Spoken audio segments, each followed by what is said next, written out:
What you need to remember is that Manchester Pride started as an HIV fundraiser. Whatever else it's become, it started as a small bring and buy sale outside the Rembrandt. Back then, people were really scared. There was very little knowledge or information about HIV in Manchester. The doctor said, "I can't give you the results over the phone. You'll have to come in on Monday." And I just knew. I was the last person in at 6 o'clock, and she just told me at 6:20. I was 6 months pregnant at that time, and I thought to myself, I can't die. I have three children to care for. At that time, there were no drugs, so people deteriorated quite quickly and died quite quickly. That was the beginning. I remember my friend Glyn. If he'd only lived for an extra 6 months, he might have been able to start using the drugs. It was hard for some of us then. Our friends and lovers were dying, and then a year later, people were living. People often forget that. I wish the drugs had been around that little bit earlier. This was going to affect us all.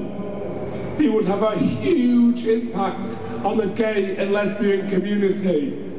We needed to be prepared for it. The biggest shock is losing friends your age. I started losing friends at 24. You saw them wasting away. That was the worst part. It still haunts me. We thought we would live forever.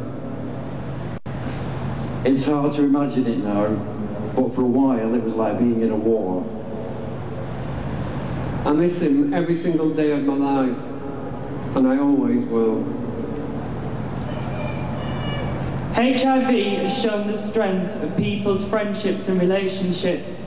It really tested them, but we came through it. The only good thing to come out of the epidemic at that time was the way our community responded. One after another, new organisations were born.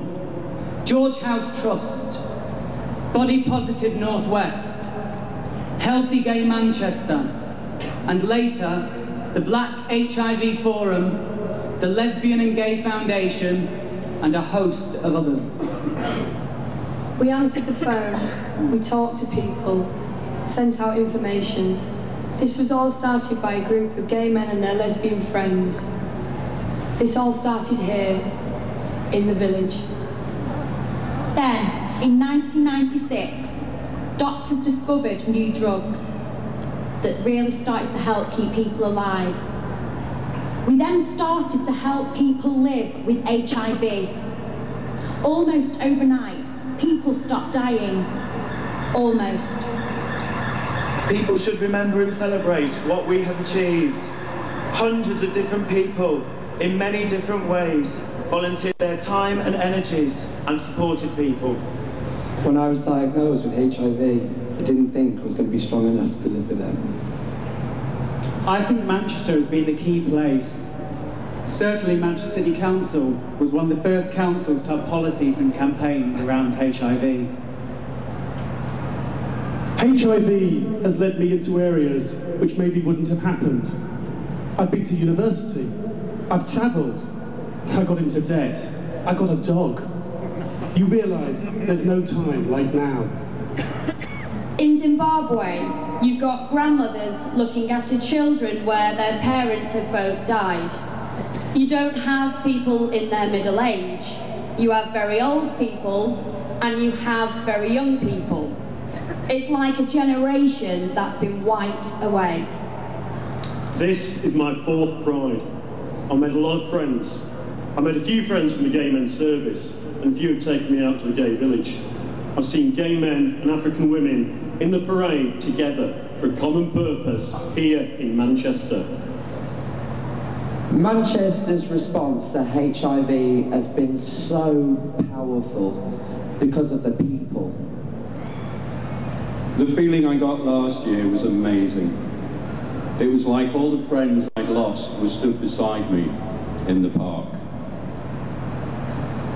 The vigil is in the heart of the village.